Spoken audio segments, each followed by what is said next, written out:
നമസ്കാരം. കേരളം എല്ലാ രംഗത്തും എല്ലാ മേഖലയിലും കുതിച്ചുകൊണ്ടിരിക്കുന്ന ഒരു പ്രത്യേക കാലഘട്ടത്തിലാണ് നാം ജീവിക്കുന്നത്. പ്രത്യേകിച്ചും വ്യവസായ മേഖലയിലൊക്കെ തന്നെയും കേരളത്തിന്റെ യുവതലമുറ നടത്തുന്ന പുതിയ പരീക്ഷണങ്ങൾ അത് കാണാതെ പോകാനാകില്ല. ഇന്ന് നമുക്ക് അതിഥിയായി എത്തുന്നതും ഒരു പ്രത്യേക വ്യക്തിത്വമാണ്. UK ബേസ് ചെയ്തിട്ടുള്ള യുവ വ്യവസായിയാണ്. സ്വാഗതം അജീഷ് അബ്ദുൽ ഖാദർ.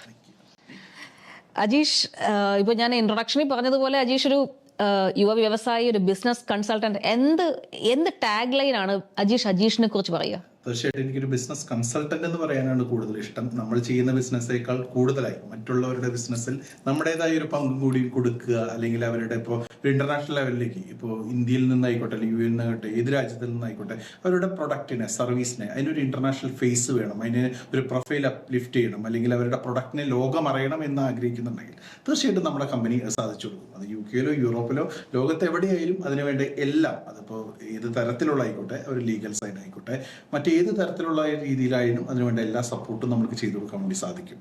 ഓക്കെ, ഈ ഞാനിങ്ങനെ നമ്മൾ നോക്കുമല്ലോ, സ്വാഭാവികമായിട്ടും നമ്മുടെ മുന്നിലിരിക്കുന്ന ചെയറിലിരിക്കുന്ന ആളുടെ ഒരു പ്രൊഫൈൽ നോക്കുമ്പോൾ, അജീഷിന്റെ പ്രൊഫൈൽ കൂടി പോകുമ്പോൾ founder of business British Kerala business forum എന്ന ഒരു ടാഗ് കണ്ടു. എന്താണ് ബ്രിട്ടീഷ് കേരള ബിസിനസ് ഫോറം? എന്താണ് അതിന്റെ ലക്ഷ്യം? തീർച്ചയായിട്ടും മലയാളികളെ സംബന്ധിച്ചിടത്തോളം കൂട്ടായ്മകൾക്ക് വളരെ ഇമ്പോർട്ടൻസ് ഉള്ള ആളുകളാണ് നമ്മൾ. ഇപ്പം ഞാൻ നാട്ടിലായിരുന്ന സമയത്ത് അതിന് പല കൂട്ടായ്മകളുടെ ഭാഗമാണ്. പക്ഷെ നമ്മൾ മറ്റൊരു രാജ്യത്ത് പോകുമ്പോൾ, ഇപ്പോൾ UAE നമുക്ക് അത്ര അങ്ങോട്ട് ഫീൽ ചെയ്തില്ല എന്ന് വരും. നമ്മൾ പലപ്പോഴും യാത്ര ചെയ്യുമ്പോൾ നമുക്ക് മനസ്സിലാവും. പക്ഷെ UK, യൂറോപ്പ് പോലെയുള്ള രാജ്യങ്ങളിൽ നമ്മൾ പോകുമ്പോൾ അത്തരത്തിലുള്ള ബിസിനസ് കൂട്ടായ്മകളെ നമുക്ക് കൂടുതലായി കാണാൻ വേണ്ടി സാധിക്കില്ല. അതിന് 1-2 ജനറേഷനായിട്ട് തന്നെ സാധാരണഗതിയിൽ തിരിക്കാറുണ്ട്. ഇപ്പോൾ ഒരു 10-20 കൊല്ലം മുമ്പ് പോയ ആളുകൾ അവിടെ സെറ്റിലായി ജോലി ചെയ്ത് അവരിൽ ആരെങ്കിലും ഒരാൾ ബിസിനസ്സിലേക്ക് വരുന്നു, അങ്ങനെയുണ്ട്. പക്ഷെ ഇന്നത്തെ ജനറേഷൻ എൻറ്റയർലി ഡിഫറെൻ്റ് ആണ്. ഇന്നത്തെ ജനറേഷനിൽ 100 പേര് പോകുന്നുണ്ടെങ്കിൽ ഒരു 30-40% ആളെങ്കിലും ബിസിനസ് എന്നുള്ള ഒരു പെർസ്പെക്റ്റീവിൽ വരികയും ബിസിനസ്സുകാരായി മാറാൻ ആഗ്രഹിക്കുന്ന ആളുകളാണ്. പക്ഷെ അതിൻ്റെ അകത്തൊരു ഒരു പ്രശ്നം എവിടെ വരുന്നത് വെച്ചാൽ, അങ്ങനെ ആഗ്രഹിക്കുന്ന ആളുകൾക്ക് ഒരു സപ്പോർട്ട് കിട്ടുക. ഇപ്പൊ എല്ലാത്തിനും വളരെ ചിലവേറിയ രാജ്യങ്ങളാണ് ഈ പറയുന്ന രാജ്യങ്ങൾ. അപ്പോൾ ഒരു അഡ്വൈസ് ഒരു ബ്രിട്ടീഷ് കമ്പനിയിൽ പോയി എടുക്കണമെങ്കിൽ മണിക്കൂറിന് 200 പൗണ്ടൊക്കെ കൊടുക്കേണ്ട ആവശ്യം വരും. അത് പലപ്പോഴും നമ്മുടെ കുട്ടികൾക്ക് ചിലപ്പോൾ താങ്ങാവുന്ന ഒരു അവസ്ഥയായിരിക്കും. അപ്പം ഞങ്ങളൊരു കൂട്ടായ്മ രൂപീകരിച്ചത് പുതിയതായി ബിസിനസ് ചെയ്യാൻ ആഗ്രഹിക്കുന്ന ആളുകൾ വരുമ്പോൾ അവന്റെ ബിസിനസിന്റെ ബേസ് തുടങ്ങി, അവൻ എങ്ങനെയാണ് രജിസ്ട്രേഷൻ എടുക്കേണ്ടത്, അതിന്റെ ലീഗൽ കാര്യങ്ങൾ എങ്ങനെയായിരിക്കണം, അവന് ടാക്സുമായി ബന്ധപ്പെട്ട് അല്ലെങ്കിൽ കൗൺസിലുമായി ബന്ധപ്പെട്ട് അങ്ങനെ അവന്റെ പ്രൊഡക്റ്റ് വന്നാൽ അതെങ്ങനെ നെറ്റ്വർക്കിംഗ് ചെയ്യാൻ പറ്റും, ആളുകളായിട്ട് എങ്ങനെ കണക്ട് ചെയ്യാൻ പറ്റും, മാർക്കറ്റിംഗ് ചെയ്യാൻ പറ്റും, ഇത്തരം കാര്യങ്ങളെ കുറിച്ച് പൂർണ്ണമായി അറിയുന്നതിനും അത് സൗജന്യമായി കൊടുക്കുന്നതിനും അവിടെ നിലവിൽ ബിസിനസ് ചെയ്യുന്ന ആളുകളായിട്ട് ഒരു നെറ്റ്വർക്ക് ഉണ്ടാക്കുന്നതിനും. ഇപ്പൊ പല ആളുകളുടെയും മുമ്പത്തെ എക്സ്പീരിയൻസ് അവർ പലതും പറയാനുണ്ടാവും. അതാണ് ഒരു പ്രശ്നം. കാരണം ഈ ബിസിനസ് നെറ്റ്വർക്ക്സ് എന്ന് പറയുന്നത് ഇപ്പോൾ സ്വാഭാവികമായിട്ടും മിഡിൽ ഈസ്റ്റിലൊക്കെ തന്നെ ഈ നിരവധിയായ ബിസിനസ് നെറ്റ്വർക്ക്സ് ഉണ്ട്. കേരളത്തിൽ പോലും ബിസിനസ്സുകാരുടെ ഒരു കൂട്ടായ്മ എന്നുണ്ട്. അപ്പോൾ അവിടേക്ക് ഒരു സ്റ്റാർട്ടപ്പ് അല്ലെങ്കിൽ സ്റ്റാർട്ടപ്പ് ആരംഭിച്ചിരിക്കുന്ന ഒരാളെ സംബന്ധിച്ചിടത്തോളം അവിടെ എൻ്റർ ചെയ്യാൻ കുറച്ച് ബുദ്ധിമുട്ടാണ്. കാരണം മിനിമം ഒരു 50,000 മുതൽ 1.5 ലക്ഷം 2 ലക്ഷം രൂപ വരെയാണ് എൻട്രി ഫീ എന്ന് പറയുന്നത്. അപ്പൊ അങ്ങനെ ഒരു സാഹചര്യത്തിൽ എങ്ങനെയാണ് നിങ്ങൾക്ക് ഇത് വയബിൾ ആകുന്നത് ഫ്രീ ഓഫ് കോസ്റ്റിൽ? ഞങ്ങൾ ഒരു ഗസ്റ്റിനെ വിളിച്ചിട്ടുണ്ടായിരുന്നു, ഒരു ഫേമസ് ആയ ആളാണ്. അപ്പൊ ഗസ്റ്റ് ഞങ്ങൾ പറഞ്ഞു ഇതിന്റെ പ്രത്യേകത, ഞങ്ങൾ 1 രൂപ വാങ്ങുന്നില്ല, അങ്ങനെയാണ് ഈ കൂട്ടായ്മ. അപ്പൊ ആളപ്പം തന്നെ അതിനെ എതിർത്തു. ആള് പറഞ്ഞു അങ്ങനെ ഒരിക്കലും പോസിബിൾ അല്ല, എങ്ങനെയാണ് അങ്ങനെ ചെലവിന്. പക്ഷെ ഞങ്ങളുടെ ഇത്ര ദിവസത്തെ എക്സ്പീരിയൻസ് ഞങ്ങൾ പറയുകയാണ്, നമ്മൾ അപ്രോച്ച് ചെയ്യുമ്പോൾ ഒരുപാട് നല്ല മനുഷ്യരുണ്ട്, ഇത് സഹായിക്കാൻ തയ്യാറാണ് അവര്. ഫ്രീ ആയിട്ട് ലീഗൽ അഡ്വൈസ്, ഞാൻ പറയുന്ന എല്ലാം ഫ്രീ ആയി കൊടുക്കുമെന്നല്ല പറയുന്നത്. പക്ഷെ ഇപ്പോൾ ഈ കാര്യം നിങ്ങൾ ഇങ്ങനെയാണ് ഒരു അപ്ലിക്കേഷൻ ഇടേണ്ടത്, ഇങ്ങനെയാണ് നിങ്ങൾക്ക് ലൈസൻസിന് അപ്ലൈ ചെയ്യുന്നത്, ഇത്തരത്തിലുള്ള ബേസിക് ആയിട്ടുള്ള എല്ലാ കാര്യങ്ങളും എങ്ങനെ നടക്കും, എവിടെ ചെയ്യാം എന്നുള്ള കാര്യങ്ങൾ ഫ്രീ ആയിട്ട് പറഞ്ഞു കൊടുക്കുന്ന നിരവധി ആളുകളുണ്ട്. നമ്മളിവരെ കണക്ട് ചെയ്താൽ മതി. ഞങ്ങൾ ചെയ്യുന്നത് ഒരു ബ്രിഡ്ജാണ്. ശരിക്കും പറയുകയാണെങ്കിൽ ഞങ്ങൾ മറ്റുള്ള എല്ലാ ആളുകളുമായിട്ട് കണക്ട് ചെയ്യുന്നു. ഇപ്പോൾ 200-ലധികം ബിസിനസ് എന്റർപ്രണേഴ്സ് അതിനകത്ത് ഭാഗമാണ്. അത് വിവിധ ഈവൻ ഇപ്പോൾ ചിലപ്പോൾ ഒരു 1 കോടി മുതൽ ഒരു 3000 കോടി വരെ കച്ചവടം ചെയ്യുന്ന ആളുകളെ ഉൾക്കൊള്ളുന്നതാണ് നമ്മുടെ ഒരു കൂട്ടായ്മ എന്ന് പറയുന്നത്. അതിനകത്ത് തന്നെയുണ്ട് ഇപ്പോൾ സോളിസിറ്റേഴ്സ് ആയാലും ചാർട്ടേഡ് അക്കൗണ്ട് ഫേം നടത്തുന്ന ആളുകൾ അതിനകത്ത് തന്നെയുണ്ട്. അവർ പോലും സൗജന്യമായിട്ട് അങ്ങോട്ടും ഇങ്ങോട്ടും പറഞ്ഞു കൊടുക്കാൻ തയ്യാറാണ്. നമ്മുടെ ഈ ചുരുങ്ങിയ കാലയളവിലെ ഇൻസ്പിറേഷൻ കൊണ്ട് 100ഓളം പുതിയ സ്റ്റാർട്ടപ്പുകളെ നമുക്ക് UK എങ്ങനെയാണ് ഇതിന്റെ ഒരു സാഹചര്യം? പ്രത്യേകിച്ചും ഇപ്പൊ കേരളം കുറച്ചുകൂടി ഒരു ഈ ന്യൂ ജെൻ ഫ്രണ്ട്ലി ആയിട്ടുണ്ട്. പ്രത്യേകിച്ചും പുതിയ വ്യവസായങ്ങൾ ആരംഭിക്കുന്നതിനും സ്റ്റാർട്ടപ്പുകൾ തുടങ്ങുന്നതിനും ഒക്കെ തന്നെ കുറച്ചുകൂടി സൗഹാർദ്ദപരമായി അംഗീകരിക്കാനൊക്കെ തന്നെയും കേരളം തയ്യാറായിട്ടുണ്ട്. അത് കേരളത്തിന്റെ ഒരു ജോബ് കൾച്ചർ ഒക്കെ തന്നെ വലിയ രീതിയിൽ ചേഞ്ച് ആയി. ഇപ്പോൾ നമ്മൾ UK അല്ലെങ്കിൽ US കാനഡയിലേക്കോ ഒക്കെ ഒരാൾ പോകുന്നു എന്ന് പറഞ്ഞാൽ അവിടെ ഒരു ജോലി ചെയ്യാൻ പോകുന്നു, അല്ലെങ്കിൽ ഒരു ജോബ് വിസയുടെ ബേസിൽ പോകുന്നു, അല്ലെങ്കിൽ പലപ്പോഴും നമ്മൾ കണ്ടിട്ടുള്ള സ്റ്റുഡന്റ് വിസയിൽ പോയി അവിടെ ഒരു ജോലി ചെയ്ത് ജീവിക്കുക എന്ന് പറയുന്നതാണ്. അല്ലെങ്കിൽ ഏതാണ്ട് ഒരു 5 വർഷക്കാലം മുമ്പ് വരെ ജോലി എന്നുള്ളത് തന്നെയാണ് ആളുകളുടെ ലക്ഷ്യം. പക്ഷെ ഇപ്പോൾ അതിൽ നിന്ന് മാറി ഒരു ബിസിനസ് അവിടെ സ്റ്റാർട്ട് ചെയ്യാൻ, അല്ലെങ്കിൽ ഒരു ബിസിനസ്സിനൊക്കെയുള്ള സാധ്യതകൾ UK ഉണ്ട് എന്ന നിലയിലേക്ക് മലയാളി ചിന്തിച്ചു തുടങ്ങിയോ? തീർച്ചയായിട്ടും അത് ഉറപ്പായിട്ടുള്ള ഒരു കാര്യമാണ്. കാരണം എനിക്കൊരു കോവിഡിന് ശേഷം ഇപ്പൊ മുമ്പുള്ള ആളുകൾ പോകുന്നു, ചിലപ്പോൾ ഒരു പഠിക്കാൻ പോകുന്ന ആളുകളാണെങ്കിൽ അതിന് ഡിപ്പെൻഡന്റ് അലോ ചെയ്യുന്നതിന് കുറച്ച് കുറവായിരുന്നു. പക്ഷെ ഇപ്പോൾ ഒരു വ്യത്യസ്തമായ നിയമങ്ങൾ എപ്പോഴും ഉണ്ടാവും. പക്ഷെ ഒരു കാലഘട്ടം നല്ല രീതിയിൽ ഡിപ്പെൻഡൻസിനെ അലോ ചെയ്തിരുന്നു. അപ്പൊ ഡിപ്പെൻഡന്റ് ആയി വരുന്ന ആളുകൾക്ക് അവിടെ കമ്പനി സ്റ്റാർട്ട് ചെയ്യാം. പഠിക്കാൻ വരുന്ന കുട്ടിക്ക് ആ കാലയളവിൽ പറ്റില്ല, PSWന്റെ കാലയളവിലെ പറ്റുള്ളൂ. പക്ഷെ ഡിപ്പെൻഡന്റ് ആയി വരുന്നവർക്ക് ആ വരുന്ന കാലയളവ് മുതൽ തന്നെ ഒരു ബിസിനസ് സ്റ്റാർട്ട് ചെയ്യും. ഇനിയിപ്പോൾ ഒരു വർക്ക് വിസയിൽ പോവുകയാണെങ്കിൽ അവർ വർക്ക് വിസയിലുള്ള ആൾക്കാണ് പറ്റാത്തത്, അവരുടെ ഡിപ്പെൻഡന്റ് സാധ്യമാണ്. അപ്പോൾ ഈ ഒരു ഓപ്പർച്യൂണിറ്റിയെ മുമ്പ് കാലങ്ങളിൽ വേണ്ടത്ര ആളുകൾക്ക് അറിയില്ലായിരുന്നു. ഞാൻ പറയുന്നത് ഈ ഇൻഫർമേഷൻ ഷെയർ ചെയ്യാനുള്ള മടിയും ആളുകൾക്ക് ഇത് കണ്ടെത്താനുള്ള ഒരു മടിയും ഉണ്ടായിരുന്നു. പക്ഷെ ഇന്ന് സോഷ്യൽ മീഡിയയിൽ ഇതെല്ലാം നമുക്ക് പറ്റും. ഗൂഗിൾ സെർച്ചിലെല്ലാം നമ്മുടെ വിരൽത്തുമ്പിലുണ്ട്. ഇത് എങ്ങനെ ചെയ്യണമെന്ന് ഫ്രീ ആയിട്ട് പറഞ്ഞു കൊടുക്കാനുള്ള ഇപ്പം നമ്മളത് ഉൾപ്പെടെയുള്ള പല കൂട്ടായ്മകളും വന്നു. അപ്പോൾ അതിൻ്റെ ഒരു കാര്യം എന്താണെന്ന് വെച്ചാൽ നാട്ടിൽ ഞാനൊരു ചെറിയ ബിസിനസ് ചെയ്തിരുന്നു, അതെങ്ങനെ ചെയ്യാം, അവിടെ ചെയ്യാം എന്നുള്ള ആളുകൾ അന്വേഷിച്ച് വിളിച്ചു നമ്മളോട്ട് കണക്ട് ചെയ്യുന്നു. അപ്പോൾ അതൊരു വലിയ സംഭവമല്ല, നമുക്ക് സ്റ്റാർട്ട് ചെയ്യാൻ പറ്റുമെന്ന് പറഞ്ഞു കഴിഞ്ഞപ്പോൾ ഇ-കോമേഴ്സിലേക്ക് ആളുകൾ വരുന്നു, ടേക്ക് അവേ ബിസിനസ്സിലേക്ക് വരുന്നു, ഡിസ്ട്രിബ്യൂഷൻ ചെയിനിലേക്ക് വരുന്നു, റിയൽ എസ്റ്റേറ്റിലേക്ക് വരുന്നു. ഇന്ന് എനിക്ക് തോന്നുന്നു എന്തെങ്കിലും ഒരു ബിസിനസ് ഇല്ലാത്ത മലയാളി കുറവായി തുടങ്ങി. ആ ഒരു രീതിയിലേക്ക് ജോലിക്കായി അവിടെ വന്ന ആളുകൾ പിന്നീട് ബിസിനസ്സിലേക്ക് കൺവേർട്ട് ആവുന്നുണ്ട്. തീർച്ചയായിട്ടും കണ്ടു. അതായത് അവരുടെ കാലയളവിൽ ആ വിസ കാലയളവ് കഴിഞ്ഞു വരുമ്പോൾ അവർ സെറ്റിൽ ആവുന്ന പീരീഡിൽ അവരും, അല്ലെങ്കിൽ അതിനു മുമ്പ് അവരുടെ ഡിപ്പെൻഡന്റ് ആയി വരുന്നവരും ബിസിനസ് ഓപ്പൺ ചെയ്യുന്നുണ്ട്. ഇനിയിപ്പോൾ പല സ്റ്റാർട്ടപ്പുകൾ ഇപ്പോൾ ഇവർ നാട്ടിൽ നിന്ന് വരുമ്പോൾ പല ആളുകൾക്കും ഓൾറെഡി നാട്ടിൽ ബിസിനസ് ഉള്ള ആളുകളാണ്. ഈ അവരുടെ സംരംഭത്തെ ഇപ്പോൾ ഒരു ഗ്ലോബൽ ഒരു പെർസ്പെക്റ്റീവിന് വേണ്ടിയിട്ട് അവരെന്ത് ചെയ്യുകയാണ്, അവിടെയും സ്റ്റാർട്ട് ചെയ്യുകയാണ്. അതിനൊരു കൂടുതൽ ഈ ഒരു ചുരുങ്ങിയ കാലയളവിൽ എനിക്ക് തോന്നുന്നു നല്ല രീതിയിൽ അനവധി സ്ഥാപനങ്ങൾ അങ്ങനെ തുടങ്ങിയിട്ടുണ്ട്. ഇത് കൂടാതെ ഇപ്പൊ ഞാൻ പറയാണ്, നമ്മുടെ മലയാളികളുടെ ഒരു ചിന്ത എന്ന് വെച്ച് കഴിഞ്ഞാൽ, ഇപ്പൊ നമ്മുടെ നാട്ടിലെ ഒരു റോബോട്ടിനെ വാടകയ്ക്ക് കൊടുക്കുക എന്ന് പറഞ്ഞു കഴിഞ്ഞാൽ ചിലപ്പോൾ നമുക്ക് ചിരി ഒരു റോബോട്ടിനെ വാടകയ്ക്ക് കൊടുക്കാൻ പറ്റും. ഇപ്പൊ നമ്മൾ രാവിലെ ഒരു തൊഴിലാളിയെ വാടകയ്ക്ക് എടുക്കുന്ന പോലെ ഒരു റോബോട്ടിനെ. പക്ഷെ മലയാളി സംരംഭകരുണ്ട് അങ്ങനെ റോബോട്ടിന് വാടകയ്ക്ക് കൊടുക്കുന്ന കൺസെപ്റ്റ് ഇന്ന് ഒരു മലയാളി സംരംഭം. ഇവിടെ ഇപ്പൊ ഈ ഫുഡ് ട്രക്ക് ബിസിനസ് ഇപ്പൊ ഞാൻ അറിയുന്ന ഒരു വളരെ മനോഹരമായ രീതിയിൽ ഇന്റർനാഷണൽ ലെവലിൽ ഒരു ഫുഡ് ട്രക്ക് ബിസിനസ് ചെയ്യുന്ന മലയാളി എന്റർപ്രണേഴ്സ് ഉണ്ട്. അപ്പൊ ഞാൻ പറയുന്നത് ഏത് മേഖലയിലും ഇന്ന് മലയാളി സത്യം പറയുകയാണെങ്കിൽ ആ രാജ്യത്തുള്ള ആളുകളെക്കാൾ നന്നായി ബിസിനസ് ചെയ്യുന്ന ആളുകളായിട്ട് മാറിയിട്ടുണ്ട്. ഇപ്പോ കഴിഞ്ഞ ദിവസം വന്ന ഏറ്റവും വിപ്ലവകരമായ, ലോകം മുഴുവൻ ഞെട്ടിയ ഒരു വാർത്തയായിരുന്നു ന്യൂയോർക്കിന്റെ മേയറായി ഒരു ഇന്ത്യൻ എന്നതിനപ്പുറത്തേക്ക് ഒരു മലയാള ബന്ധം കൂടിയുണ്ട്. മീര നായർ എന്ന് പറയുന്ന അമ്മയുടെ മകനാണ് സൊഹാൻ മംദാനി. അപ്പോൾ അദ്ദേഹം വന്നപ്പോൾ വലിയ ചേഞ്ചസ് ഉണ്ടാവും, പ്രത്യേകിച്ചും വലിയ ചലഞ്ചസ് ഒക്കെ അക്സെപ്റ്റ് ചെയ്തുകൊണ്ടാണ് മംദാനി ഇപ്പോൾ ന്യൂയോർക്ക് മേയറായി മാറുന്നത്. അപ്പോൾ നമുക്ക് എവിടെ പോയാലും മലയാളി ഉണ്ട് എന്ന് പറയുന്നത് പോലെ ഇപ്പം ന്യൂയോർക്ക് പോലത്തെ സിറ്റിയുടെ ഒക്കെ മേയറായ ഒരു മലയാളി വരുന്നു എന്ന് പറയുന്നത് പോലെ UK ഈ പറഞ്ഞ മലയാളികൾ ഈ ബിസിനസ് ഒക്കെ ചെയ്യുന്ന ഒരു സാഹചര്യം ഉണ്ടാകുമ്പോൾ ഇതിന്റെ രാഷ്ട്രീയ കാലാവസ്ഥ കൂടി അനുകൂലമായി വരേണ്ടതുണ്ടല്ലോ. തീർച്ചയായിട്ടും ഇപ്പോൾ ഈ അവസാന ഘട്ടത്തില് ഒരു റിഫോമേഴ്സ് പാർട്ടിയുടെ ചെറിയ പ്രശ്നങ്ങൾ ഒഴിച്ചാൽ ശരിക്കും രാഷ്ട്രീയ സാഹചര്യം നമുക്ക് അനുകൂലമാണ്. നന്നായി ബിസിനസ് ചെയ്യുന്ന ആളുകൾക്ക് അനുകൂലം തന്നെയാണ്. ഞാൻ പറയുന്നത് ടാക്സ് ഉൾപ്പെടെയുള്ള കാര്യങ്ങളല്ല പറയുന്നത്, ബിസിനസ് ചെയ്യാനുള്ള ഒരു അന്തരീക്ഷം എന്നുള്ളത് അനുകൂലമാണ്. നമുക്ക് ഏത് ബിസിനസ്സും സുഖമായി തുടങ്ങാം. അതിന്റെ ഒരു കാരണം, നമ്മൾ ഇതിനു മുന്നേ പോയിട്ട് നമ്മൾ പോലും അറിയാത്ത ഒരുപാട് മലയാളികൾ ഈ പറഞ്ഞ രാജ്യത്തും മേയറായിട്ടിരിക്കുകയും അല്ലെങ്കിൽ പൊളിറ്റിക്കൽ ലീഡർ ഇപ്പൊ ഭരിക്കുന്ന ലേബർ പാർട്ടിയുടെ ലീഡർഷിപ്പ് എടുത്തു നോക്കിയാൽ അതിൽ നല്ല മലയാളി സാന്നിധ്യമുണ്ട്. പല ഇടങ്ങളിലും മേയറായിട്ടുള്ള അപ്പൊ അവരുൾപ്പെടെയുള്ള ആളുകൾ നല്ല ഒരു സപ്പോർട്ട് തരികയും, കൂടാതെ ബിസിനസ് ചെയ്യുന്ന ആളുകൾക്ക് ഇപ്പൊ നമ്മുടെ നാട് ഒരുപാട് അതിൽ മാറിയിട്ടുണ്ട്. നമുക്ക് നമ്മുടെ കാഴ്ചപ്പാടുകളും മാറിയിട്ടുണ്ട്.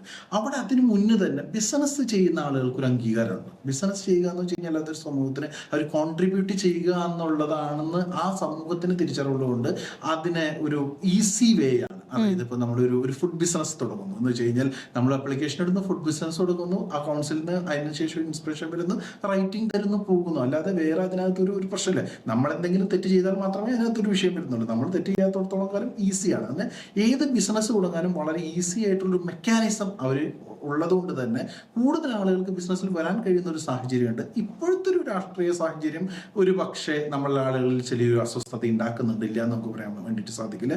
കാരണം എല്ലാ രാജ്യത്തും രാജ്യത്തുള്ള പോലെ ചെറിയ ഈ സ്വദേശികൾക്ക് കൂടുതൽ പ്രാധാന്യം വേണമെന്നുള്ള ഒരു മുറവിളികൾ. പക്ഷെ അതൊക്കെ ശരിക്കും പറയണമെങ്കിൽ ഒരു അർത്ഥമുണ്ടോ എന്ന് ചോദിച്ചാൽ അർത്ഥമില്ല. അല്ല, പക്ഷെ വേറെ കേസ് പല അറബ് രാജ്യങ്ങളും ഈ പറഞ്ഞ പോലെ സ്വദേശിവൽക്കരണം നടപ്പാക്കാൻ ശ്രമിച്ചിട്ടുണ്ട്. കാരണം ഇപ്പോ മിഡിൽ ഈസ്റ്റിലെ പല രാജ്യങ്ങളിലും ശ്രദ്ധിച്ചാൽ മലയാളികൾ വലിയ രീതിയിൽ, മലയാളികളുടെ ആധിക്യം വളരെ കൂടുതലാണ്. ഇപ്പൊ യു കെയിലെ കാര്യം ഏതാണ്ട് 13 ലക്ഷത്തോളം മലയാളികൾ യു കെയിൽ ഇപ്പോൾ വിവിധ മേഖലകളിലായി ജോലി ചെയ്യുന്നുണ്ട്. സ്വാഭാവികമായിട്ടും ഞങ്ങളുടെ ഒക്കെ തന്നെയും തൊഴിൽ തട്ടിയെടുക്കാൻ മറ്റൊരു രാജ്യത്ത് നിന്ന് ഒരുത്തം വരുന്നു, ഞങ്ങളുടെ മുഴുവൻ സമ്പത്ത് മറ്റൊരു രാജ്യത്തേക്ക് ഒഴുകിക്കൊണ്ടിരിക്കുകയാണ് എന്നൊരു തോന്നൽ സ്വാഭാവികമായിട്ട് ഉണ്ടാവുമല്ലോ. അല്ല, എനിക്ക് തോന്നുന്നു ഈ പഴയ യു എയുടെ ഒരു ഉണ്ടായ മുന്നേറ്റമാണ് ഇന്ന് യു കെ യൂറോപ്പും നടന്നുകൊണ്ടിരിക്കുന്നത്. തീർച്ചയായിട്ടും പണ്ട് യു എയിൽ പോകുന്നു ആ ഒരു സിറ്റുവേഷൻ തന്നെയാണ് ഇപ്പൊ യു കെയിലേക്ക് യൂറോപ്പിലേക്ക് ആളുകൾ വരുന്നത്. പക്ഷെ ഒരു മനസ്സിലാക്കുക, ആ രാജ്യങ്ങളിലുള്ള ആളുകൾ അവൈലബിൾ അല്ലാത്തത് കൊണ്ടാണ് രാജ്യത്തുനിന്ന് ആളുകളെ എടുക്കേണ്ടത് വരുന്നത്. പിന്നെ നമ്മുടെ ആളുകളുടെ ഒരു കഴിവ്, ഇപ്പൊ ഞാൻ പറയുന്നത് നമ്മൾക്ക് ബ്രിട്ടീഷുകാരെന്നൊക്കെ പണ്ട് നമ്മുടെ മനസ്സിൽ ചെല്ലാൻ തകഞ്ഞ മനുഷ്യരായിരുന്നു. പക്ഷെ നമ്മൾ അവിടെ എത്തിക്കഴിയുമ്പോൾ നമുക്ക് മനസ്സിലാവുന്നത് നമ്മുടെ ആളുകൾ അതിന് കപ്പാസിറ്റി ഉള്ള ആളുകളാണ്. പിന്നെ അവരിപ്പോ നമ്മളൊരു ബിസിനസ് മൈൻഡ് എന്ന് വെച്ച് കഴിഞ്ഞാൽ അവരുടെ ഒരു ബിസിനസ് മൈൻഡ് എന്ന് പറയുമ്പോൾ 6 മണിക്ക് ഷോപ്പ് അടയ്ക്കുന്നു പറഞ്ഞാൽ ഒരു 10 പേര് ഷോപ്പിന് മുമ്പിൽ ആ പ്രൊഡക്റ്റ് വാങ്ങാൻ നിന്നാൽ അവർ ബിസിനസ് ക്ലോസ് ചെയ്ത് പോകും. അതാണ്. പക്ഷെ നമ്മുടെ ഒരു മൈൻഡ് സെറ്റ് നമ്മൾ ആ 10 പേര് കൂടി സെർവ് ചെയ്തിട്ടാണ് നമ്മൾ ക്ലോസ് ചെയ്യുള്ളൂ. അപ്പൊ നമ്മൾ കുറച്ചും കൂടി കസ്റ്റമറോട് കുറച്ചും കൂടി പല കാര്യങ്ങളിലും കൂടി ഡെലിവറബിൾസിന് കുറച്ചും കൂടി നമ്മൾ അടുത്ത് നിൽക്കുന്ന ആളുകളാണ്. പക്ഷെ അത് അവർക്കില്ലാത്തതുകൊണ്ട് നമ്മുടെ സാധ്യത കൂടുതൽ തന്നെയാണ്. സ്വാഭാവികമായിട്ടും ഇപ്പൊ അതിനൊക്കെ നെഗറ്റീവായി നമ്മൾക്കൊരു വളർച്ചയും. പക്ഷേ യു കെയിൽ ഇപ്പോ പറഞ്ഞ വിസ നിയന്ത്രണവും മറ്റ് ചില നിയന്ത്രണങ്ങളൊക്കെ വരുന്നൊരു സാഹചര്യം കൂടിയില്ല. അപ്പൊ അങ്ങനെ വന്നു കഴിഞ്ഞാൽ ഈ പറയുന്നത് പോലെ യു കെയിലേക്കോ ഒക്കെ വരാൻ നോക്കുന്ന ഇന്ത്യൻസ്, മലയാളികളെന്ന് പോട്ടെ, ഇന്ത്യക്കാരെ സംബന്ധിച്ചിടത്തോളം അതൊരു ഒരു ഒരു ശുഭസൂചനയൊന്നും അല്ലല്ലോ. തീർച്ചയായിട്ടും അല്ല. വിസ നിയന്ത്രണങ്ങൾ ഒരു 5-8 വർഷത്തിന്റെ ഇടവേളകളിൽ ഇതിനു മുമ്പ് നടന്നിട്ടുണ്ട്. ഇതിപ്പോ ആദ്യമായിട്ട് പറയുന്നല്ല, ഇതിനു മുന്നേ നടന്നിട്ടുണ്ട്. ഇപ്പോൾ അത് കുറച്ചും കൂടി കാര്യക്ഷമമായി നടത്തുന്നത് പല കാര്യങ്ങളുണ്ട്. ഇപ്പൊ നിയമപരമായി കുടിയേറുന്നവരും നിയമപരമല്ലാതെ കുടിയേറുന്നവരും തമ്മിലുള്ള വ്യത്യാസം ഈ പബ്ലിക്കിന് തിരിച്ചറിയാതായി തുടങ്ങി. ഗവൺമെന്റിന് അറിയുന്നെങ്കിലും പബ്ലിക് ഒരു വികാരം ഉണ്ടാക്കുകയാണ്, കുടിയേറുന്നവരാണ് ഈ രാജ്യത്തിന്റെ പ്രശ്നം എന്നുണ്ട്. ഇപ്പൊ ബോട്ടിൽ വരുന്നവൻ ഇല്ലീഗൽ ആണെന്നും അല്ലെങ്കിൽ ഇത് കറക്റ്റായി വരുന്നവൻ ലീഗലാണെന്നും അവൻ എല്ലാ ടാക്സും പേ ചെയ്യുന്നുണ്ടെന്ന് ചില പബ്ലിക്കിന് അറിയാത്തൊരു വിഷയമാണ് അവിടുത്തെ ഇപ്പോൾ നടന്നുകൊണ്ടിരിക്കുന്നത്. അത് സത്യത്തിൽ അതൊരു അസ്വസ്ഥത ഉണ്ടാക്കുന്നുണ്ട് സമൂഹത്തിനകത്ത്. അതുകൊണ്ടാണ് പല ആളുകൾ ഇപ്പോൾ ഈ അടുത്തൊരു സ്റ്റേറ്റ്മെന്റ് വന്നില്ല, റിവേഴ്സ് മൈഗ്രേഷൻ ഒക്കെ ആളുകളുടെ സേഫ്റ്റി കൺസേൺസ് ആവുന്ന ആളുകൾ അത് ഇല്ല എന്ന് പറയുന്നില്ല. പിന്നെ ഒരു കാര്യം എന്ന് വെച്ച് കഴിഞ്ഞാൽ നമ്മുടെ ഓപ്പർച്യൂണിറ്റിയിൽ ആ കാലത്ത് ഒരു തീർച്ചയായിട്ടും ഒരു ചെറിയ പ്രശ്നമുണ്ട് എന്നുള്ളത് നമ്മൾ അംഗീകരിക്കുന്നു. എന്ന് കരുതി അത് അവസാനിച്ചു എന്നോ അല്ലെങ്കിൽ അതൊരു അവസരം ഇനി അവിടെ ഇല്ല എന്ന് ചിന്തിക്കുന്നത് ഇത് കണ്ടെത്താൻ കഴിയുന്നതിലുള്ള ഒരു കുഴപ്പമാണ്. ഈ റിവേഴ്സ് മൈഗ്രേഷൻ എന്ന് പറയുന്നത് ഒരു വലിയ വാക്കാണ്. റിവേഴ്സ് മൈഗ്രേഷന്റെ സാധ്യതകളെ കുറിച്ച് എനിക്ക് തോന്നുന്നു പുറം രാജ്യങ്ങളിലുള്ള എല്ലാ മലയാളികളും ആലോചിച്ചുകൊണ്ടിരിക്കുകയാണ്. അപ്പോൾ ആ റിവേഴ്സ് മൈഗ്രേഷൻ എത്രത്തോളം പോസിബിൾ ആണ്? എനിക്ക് തോന്നുന്നു ഇന്നിപ്പോ പണ്ടായിരുന്നു ഒരു രാജ്യം പോവുക, അവിടെ മരണം വരെ ജീവിക്കുക, അവിടെ അവസാനിക്കുകയും ചെയ്യുക, അതായിരുന്നു അല്ലെ.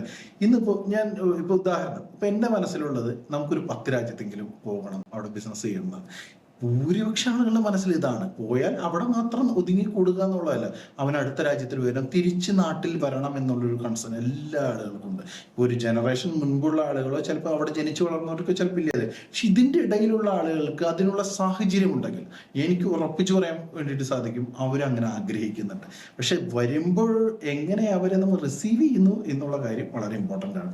അവർക്ക് വേണ്ടി ഒരു സ്പേസ് ഇവിടെ ഒരുക്കുന്നുണ്ടെങ്കിൽ എനിക്ക് ഇൻവെസ്റ്റ് ചെയ്ത് സ്ഥിരമായി താമസിക്കാനായാലും ഇൻവെസ്റ്റ് ചെയ്ത് എന്തെങ്കിലും ഒരു ബിസിനസ് ചെയ്യാനും അല്ലെങ്കിൽ ഈ കമ്മ്യൂണിറ്റിയുടെ പാർട്ടാവാൻ ആഗ്രഹിക്കുന്ന ഒരുപാട് ആളുകളുണ്ട്. എന്ത് പറഞ്ഞാലും നമ്മൾ നമ്മുടെ രാജ്യത്ത് 2ാം തരം പൗരനല്ല, നമ്മളിവിടെ 1ാം തരം പൗരനാണ്. മറ്റേത് രാജ്യത്തും നമ്മൾ എന്തെന്നൊക്കെ പറഞ്ഞാലും, നമ്മൾ എത്ര ഉയരത്തിലെത്തി എന്ന് പറഞ്ഞാലും അത് ഉള്ളിന്റെ ഉള്ളിൽ എവിടെ നമ്മുടെ നാടാണ് പെറ്റമ്മ, മറ്റത് പോറ്റമ്മയാണല്ലോ. അതെ. അപ്പൊ നമ്മുടെ നാട്ടിലേക്ക് വരാൻ തീർച്ചയായിട്ടും ആളുകൾക്ക് ആഗ്രഹമുണ്ട്, സാഹചര്യങ്ങളാണ് നമ്മൾ ഒരുക്കേണ്ടത്.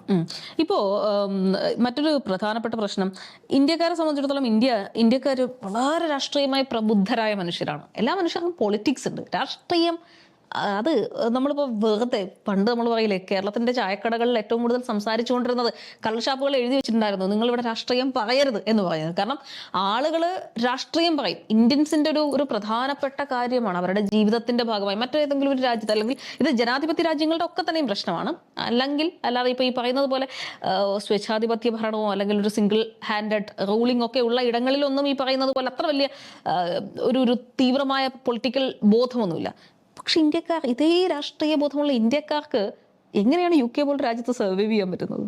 അല്ല, UK തീർച്ചയായിട്ടും ഇപ്പോ ആളുകൾ ജനാധിപത്യത്തിലേക്കും അല്ല അങ്ങനത്തെ രാഷ്ട്രീയ പ്രവർത്തനം, കക്ഷി രാഷ്ട്രീയം എന്നുള്ളത് നമ്മളെ സംബന്ധിച്ചിടത്തോളം പരിധിക്ക് അപ്പുറത്തുള്ള ആളുകളാണ്. നമ്മളെല്ലാവരും അതിന്റെ ഭാഗമാകുന്ന ആളുകളാണ്. അവിടെ അതില്ല. അവിടെ ഈ കക്ഷി രാഷ്ട്രീയം പോലെ തന്നെയാണ് മതവും, രണ്ടും അങ്ങനെ തന്നെയാണ്. എനിക്ക് തോന്നുന്നു പലപ്പോഴും ഞങ്ങളൊക്കെ ഇലക്ഷൻ വോട്ട് ചെയ്യാൻ പോകുമ്പോൾ ഇപ്പൊ രാവിലെ 6 മണി മുതൽ രാത്രി 10 മണി വരെ എന്ന് ഉദാഹരണം വിചാരിക്കാം. ഇതിനിടയിൽ വന്നു പോകുന്നതിൽ ഒരു 100 പേരെടുത്താൽ 60% പുറം രാജ്യത്തുള്ള ആളുകളായിരിക്കും. 40% മാത്രമേ ആ രാജ്യത്തുള്ള ആളുകൾക്ക് ഇത്തരം ഇലക്ഷനുകളിൽ വോട്ട് ചെയ്യാൻ വരാനുള്ള താല്പര്യം. കാരണം അവരത്തരം കാര്യങ്ങളിലൊന്നും ബോധേടല്ല. ഇപ്പൊ രാജാവിനെ അനുബന്ധിക്കുന്ന കാര്യങ്ങളിലോട് താല്പര്യമാണെങ്കിലും ഇപ്പൊ രാഷ്ട്രീയം, കക്ഷി രാഷ്ട്രീയം എന്ന് പറയുമ്പോൾ എന്തെങ്കിലും ഒരു മേജർ ഇഷ്യൂവിനകത്ത് അവരുടെ അഭിപ്രായം രേഖപ്പെടുത്തുക, ഇപ്പൊ റിഫോംസ് ഒക്കെ നടത്തുന്ന റാലികളിലൊക്കെ പങ്കെടുക്കുക എന്നതിന്റെ അപ്പുറത്തേക്കൊന്നും അങ്ങനെ ഒരു നമ്മളെ പോലെ ഡേ ടു ഡേ കക്ഷി രാഷ്ട്രീയത്തിൽ ഇടപെടുന്ന ആളുകളല്ല. അത് മതത്തിന്റെ കാര്യത്തിലായാലും അവരങ്ങനെ തന്നെയാണ്. അപ്പൊ എനിക്ക് തോന്നുന്നു പണ്ടത്തിൽ നിന്ന് വ്യത്യസ്തമായി ഇതിന് 2 വശമുണ്ട്. ഇപ്പോൾ ഇതിനെ പരിഹരിക്കാൻ നമ്മൾ കുറെ കൾച്ചറൽ ആക്ടിവിറ്റികൾ തുടങ്ങിയിട്ടുണ്ടായിരുന്നു. അതായത് നാട്ടിൽ നിന്ന് പോകുന്ന ഒരുപാട് കൂട്ടായ്മകളുടെ ഭാഗമൊന്നും അവിടെ പോകുമ്പോൾ ഇതൊന്നുമില്ല. ഇതിനെ പരിഹരിക്കാൻ നമ്മൾ ഒരുപാട് ഓർഗനൈസേഷൻ തുടങ്ങും, കൾച്ചറുകൾ. പക്ഷെ ഇന്നത് അതിരുകടന്നപ്പോൾ എന്ന് വെച്ച് കഴിഞ്ഞാൽ ഓണം 1 മാസമാണെങ്കിൽ 9 മാസം ആഘോഷിക്കുന്ന മലയാളി ഇത് എല്ലാവരും ആഘോഷിക്കുകയാണ്. അപ്പോൾ എന്ന് വെച്ച് കഴിഞ്ഞാൽ പരിധി കിടക്കുമ്പോൾ ഉണ്ടാകുന്ന അസ്വസ്ഥതകൾ അവരെ കമ്മ്യൂണിറ്റി പ്രകടിപ്പിച്ചു തുടങ്ങിയിട്ടുണ്ട്. അല്ലെങ്കിൽ ഇപ്പൊ ദീപാവലിക്ക് ഉണ്ടാകുന്ന പ്രശ്നങ്ങൾ. അപ്പൊ നമ്മുടെ കൾച്ചറൽ ആക്ടിവിറ്റികൾ ആവശ്യത്തിനും അനാവശ്യത്തിനും ആകുന്നുണ്ടാകുന്ന ഒരു പ്രശ്നങ്ങൾ, നമ്മളിവിടെ നിത്യജീവിതത്തിൽ കൊണ്ടു നടക്കുന്ന മതവിശ്വാസങ്ങൾ, അത് അടുത്തൊരു സമൂഹത്തിൽ പോയി അവർ 40% നിരീശ്വരവാദികളാണ്. അത് പള്ളിയെ അങ്ങനത്തെ ഒരു ജീവിതമേ ഇല്ല. 60% കാത്തലിക്സ് അല്ലേ കൂടുതലും? കൂടുതൽ കാത്തലിക്സ് ആണ്. ചർച്ച് ഓഫ് ഇംഗ്ലണ്ടും അതിന്റെ ഒരു ഭാഗമായിട്ട് വരുന്നുണ്ടെങ്കിൽ രാജാവിന്റെ കാലഘട്ടത്തിന്റെ തർക്കത്തിന്റെ ഭാഗമാണ്. പക്ഷെ ഈ 60% വിശ്വാസി എന്ന് പറയുന്നതിൽ കൂടുതലും പള്ളിയിൽ പോകുന്ന ആളുകൾ ചെയ്തെങ്കിലും ഒരു ദിവസമായിരിക്കും. അതൊരു 60-70 വയസ്സിന് കൂടുതലുള്ളതായിരിക്കും. അവരുടെ പള്ളിയിൽ കൂടുന്നത് ചിലയിടങ്ങളിൽ പ്രോപ്പറായിട്ട് തന്നെയാണ്. അല്ലെങ്കിൽ അവരുടെ പള്ളിയിൽ കൂടുന്നതെന്ന് വെച്ച് കഴിഞ്ഞാൽ ഒരു ഭക്ഷണം ഷെയർ ചെയ്യുക, കുറച്ച് വർത്താനം പറയുക, പിരിഞ്ഞു പോവുക. പക്ഷെ നമ്മൾ ഇവിടുന്ന് പോയിട്ട് ഈ നാട്ടിനേലും വലിയ പള്ളിപ്പെരുന്നാൾ നടത്തുക, നാട്ടിനേലും വലിയ മറ്റേ ഗണപതിയെ നിമഞ്ജനം ചെയ്യുക, അല്ലെങ്കിൽ ചില കമ്മ്യൂണിറ്റിക്കാർ വന്നിട്ട് അത് അവരുടെ ലോ അവിടെ നടപ്പാക്കുന്ന പറയുക. ഇതൊക്കെയാണ് അവർ ഹൈലൈറ്റ് ചെയ്യുന്നത്. മനസ്സിലായി? ഇത്തരം പ്രശ്നങ്ങളെ ഹൈലൈറ്റ് ചെയ്യുമ്പോഴാണ് ഈ സാധാരണ പൗരന്മാർ. പക്ഷെ ഇതൊക്കെ പോസിബിൾ ആണോ? UK പോലൊരു രാജ്യത്ത് മറ്റൊരു രാജ്യത്ത് നിന്ന് വന്ന് അവരുടെ വിശ്വാസങ്ങളൊക്കെ തന്നെ ഇംപ്ലിമെന്റ് ചെയ്ത്, പ്രത്യേകിച്ചും ഈ ഒരു കൂട്ടായ്മയ്ക്കിടയിൽ ഒരു മതസ്പർദ്ധ ഉണ്ടാക്കുകയോ അല്ലെങ്കിൽ ഒരു വർഗീയത പറയുകയൊക്കെ ചെയ്യുക എന്ന് പറഞ്ഞു കഴിഞ്ഞാൽ അവിടെ റൂൾ അവിടെ അനുവദിക്കുന്നുണ്ടോ? ഇതൊക്കെ ഇതിന്റെ ഒരു കാര്യം വെച്ചാൽ അവരെല്ലാവരും സ്വീകരിക്കുന്ന ആളുകൾ, അത് നമ്മൾ പറയണം. നമ്മുടെ രാജ്യത്തേക്കാൾ കൂടുതലായിട്ട് അവരെല്ലാവരും കൈനീട്ടി സ്വീകരിക്കും. ശരിയാണ്. എന്റെ സുഹൃത്തുക്കൾ പറഞ്ഞു കേട്ടിട്ടുണ്ട്, ദീപാവലിക്ക് സ്വീറ്റ്സ് കൊണ്ട് കൊടുക്കുന്ന സമയത്ത് അവരത് ഭയങ്കര ക്രാക്കേഴ്സിന്റെ കാര്യത്തിലാണെങ്കിൽ അവിടെ എന്തോ അതിനൊക്കെ കുറെ നിയന്ത്രണം ഉണ്ടെങ്കിൽ പോലും ഈ പറയുന്ന സ്വീറ്റ്സ് കൊണ്ട് കൊടുക്കുമ്പോൾ അവർ അതേ രീതിയിലൊക്കെ തന്നെയും റിയാക്ട് ചെയ്യാറുണ്ട് എന്ന് പറഞ്ഞു കേട്ടിട്ടുണ്ട്. എക്സ്പീരിയൻസ് ചെയ്യാൻ വളരെ അതാണല്ലോ അവർ ലോകം മുഴുവൻ യാത്ര ചെയ്യുന്നത്. അവരെല്ലാ കൾച്ചറുകളെയും എല്ലാത്തിനെയും അവര് സ്വീകരിക്കുവാൻ, അത് എക്സ്പീരിയൻസ് ചെയ്യാൻ ഇഷ്ടമാണ്. പക്ഷെ നമ്മുടെ ഒരു പ്രശ്നം എന്താ വെച്ച് കഴിഞ്ഞാൽ നമുക്കിത് നമ്മുടെ മനസ്സിലോ അല്ലെങ്കിൽ നമ്മുടെ വീട്ടിലും ഉണ്ടായ പോരാ, ഇത് മറ്റുള്ളവന്റെ മേത്തും കൂടെ അടിച്ചേൽപ്പിക്കണം, മറ്റുള്ളവൻ കൂടി അനുസരിക്കണം എന്നുള്ളതാണ് നമ്മുടെ ബോധം. ആ ബോധം അവനില്ല. അതാണ് ഇത്രയും കാലം ഇങ്ങനെ അവന് ഇതിനെ കുറിച്ച് ചിന്തിക്കുന്നില്ല. കാരണം അവരുടെ ഇഷ്ടമുള്ള കാര്യം നിന്ന് പോയിക്കോട്ടെ, നമുക്ക് പറയാം. പക്ഷെ ഇത് അതിര് കിടക്കുമ്പോഴാണ് അവന്റെ വ്യക്തി ജീവിതത്തിലും അവന്റെ പൊതു ഇടങ്ങളിലേക്കും കൂടി നമ്മളിത് അതിര് കിടക്കുമ്പോഴാണ് അവൻ റിയാക്ട് ചെയ്തത്. ഇപ്പൊ റിയാക്ട് ചെയ്യുന്നുണ്ട്. ഇപ്പോൾ ഒരു പരിധി വിട്ടുള്ളതിന് ചില കമന്റുകളായിട്ടായാലും വലിയ വിഷ്വൽസ് എടുത്തായാലും ചില സ്ട്രീറ്റുകളെ പണ്ടൊന്നും അവരെ അത്ര നമ്മൾ പേരെടുത്ത് പറയുന്നില്ല, പിന്നീട് ആയിരിക്കും വിഷമമുണ്ട്. ചില സ്ട്രീറ്റുകളെ തന്നെ ഫോക്കസ് ചെയ്തിട്ട് വീഡിയോ ക്രിയേറ്റ് ചെയ്തിട്ട് അവിടുത്തെ ഇൻഫ്ലുവൻസേഴ്സ് വരെ ഇട്ടു തുടങ്ങി. ഈ സ്ട്രീറ്റ് ബ്രിട്ടീഷുകാരുടെ സ്ട്രീറ്റ് അല്ല, ഇത് ഇന്ന മതക്കാരന്റെ ഇന്ന രാജ്യക്കാരന്റെ ആണെന്ന് പറഞ്ഞിട്ട്.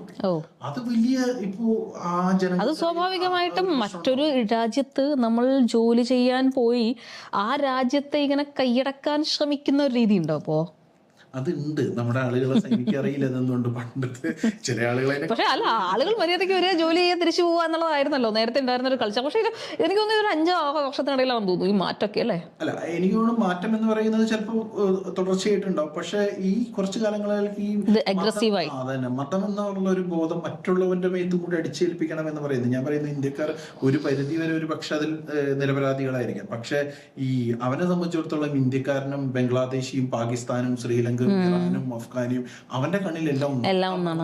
അപ്പൊ അവൻ ഇവരൊക്കെയും കുഴപ്പക്കാരാന്ന് പറയുമ്പോൾ നമ്മൾ കൂടി അതിൽ ഉൾപ്പെട്ടു പോകുന്ന ഒരു ഏഷ്യൻ എന്ന് പറയുന്ന ഒരു ഇതുണ്ടല്ലോ, അതിൽ അവർ ഒരു എക്സംഷൻ കൊടുക്കുന്നുണ്ട്. ഈ സത്യം പറയും ജാപ്പനീസിനും ജപ്പാൻകാരനും ചൈനക്കാരും അവരോട് അവർക്കൊരു വേറൊരു സമീപനമുണ്ട്, നമ്മളിൽ നിന്നും വ്യത്യസ്തമായ ഒരു സമീപനം അവരോടുണ്ട്. അവരത്ര കുഴപ്പക്കാരും ഇല്ല, നമ്മൾ പറയും വേണമല്ലോ, അവർ ഇത്തരം കാര്യങ്ങളിലൊന്നും ഇടപെടാൻ വരുന്നതാണ്. പക്ഷെ നമ്മുടെ ആളുകൾ അല്ലെങ്കിൽ ഈ പറയുന്ന കൺട്രീസിലെ ആളുകൾ അവരോടൊപ്പം മതത്തെ കൊണ്ടുപോവുകയും ആ മതം അവനോടൊപ്പം അടുത്ത അവന്റെ തലയിലേക്കും അല്ലെങ്കിൽ അവന്റെ ജീവിതത്തിലേക്ക് അടിച്ചേൽപ്പിക്കണമെന്ന് വിചാരിക്കുന്നുണ്ട്. എനിക്ക് തോന്നുന്നു അത് തുടർന്നാൽ അത് തീർച്ചയായിട്ടും ഇന്നിപ്പോൾ പല രാജ്യങ്ങളിലും നമുക്ക് കിട്ടുന്നത് പോലെ ചില അത്ര സുരക്ഷിതമല്ലാത്തൊരവസ്ഥയിലേക്ക് കാര്യങ്ങൾ കൊണ്ടുവരുന്നു.